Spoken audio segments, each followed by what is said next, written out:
Hello दोस्तों, आज की कहानी है माँ बेटे की आंखें नम कर देने वाली कहानी। आधी रात में माँ की नींद खुल गई थी और बेटे बहू के कमरे की बजाय अपने बिस्तर पर बच्चों की तरह अड़ा तिरछा लेटा हुआ पाकर आज फिर उसका दिल आशंकाओं से भर उठा था। बेटे के सर के नीचे एक तकिया लगा, उसके माथे को सहलाते हुए धीरे से बुदबुदाई, अब तू कुछ परेशान सा रहता है? नहीं माँ, शायद माँ के स्पर्श से बेटे की कच्ची नींद भी खुल गई थी और वह करवट ले माँ के करीब आ गया था। पिछले महीने पति के गुजर जाने के बाद अब उसे भी गहरी नींद कहाँ आती थी। रातों को तो यूं ही आंखें मूंद हल्की झपकियों में ही कट रही थी। ऊपर से बेटे की यह बेचैनी, आजकल न जाने कब तू मेरे बिस्तर पर आकर सो जाता है। बहू से नाराज है क्या? नहीं माँ, किसी अबोध की तरह माँ से लिपटने की कोशिश करता इस सवाल को भी वह टाल गया। माँ ने वहीं बिस्तर से सटे मेज पर रखे तांबे के लोटे से एक घुट पानी पीकर लोटा वापस से मेज पर रख दिया था और बिस्तर पर लेटने की बजाय एक तकिया का सहारा ले दीवार से अपनी पीठ टिकाकर बैठ गई थी। फिर क्या बात है बेटा, कुछ भी नहीं। माँ की गोदी को छोटे बच्चों की तरह बाहों में भरने की कोशिश करता वह उसके हर सवाल को खारिज कर गया था। बेटा बता ना, तेरी बेचैनी देख मेरा दिल घबराता है। उसने अपने बेटे का सर अपनी गोद में रख लिया था। माँ की घबराहट महसूस कर बेटे ने अब खुद सो जाने या माँ के सो जाने का इंतजार करना छोड़ पीठ के बल लेटा माँ के दोनों हाथ अपने हाथों में ले अपने सीने पर रख लिया था।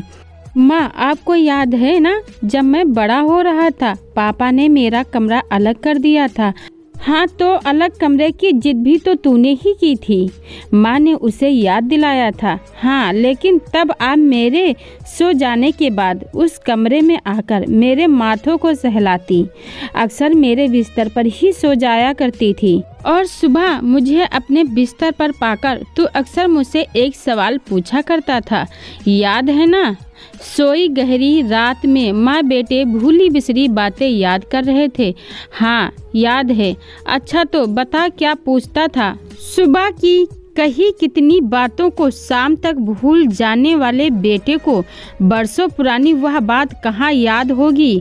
यह सोच माँ मुस्कुराई थी। यही कि क्या आप पापा से नाराज हो?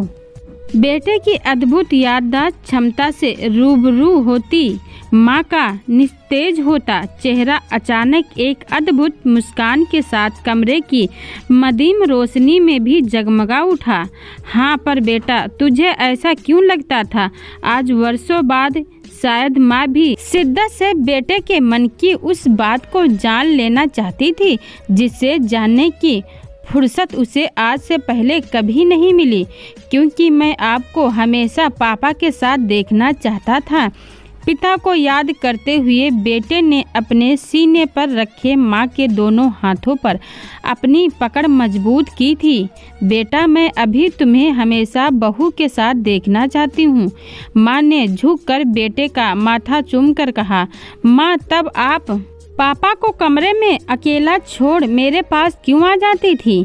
बरसों बाद बेटा भी अपने मन की जिज्ञासा माँ के सामने रख रहा था।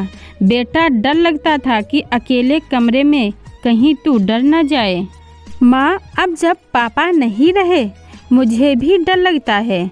क्यों बेटा? माँ अपने बेटे का डर जानने के लिए अधीर हो उठी। कहीं आप अकेलेपन से डर न जाओ, इसीलिए मैं इसके आगे वह कुछ कह ही नहीं पाया। माँ बेटा एक दूसरे से लिपट गए थे और सारे शब्द आंसुओं में बहा गए थे। दोस्तों, ये छोटी सी कहानी माँ बेटे की आपको कैसी लगी? कहानी पसंद आई हो तो वीडियो को लाइक शेयर करें और चैनल को सब्सक्राइब करें। वीडियो को पूरा देखने के लिए बहुत बहुत धन्यवाद दोस्तों।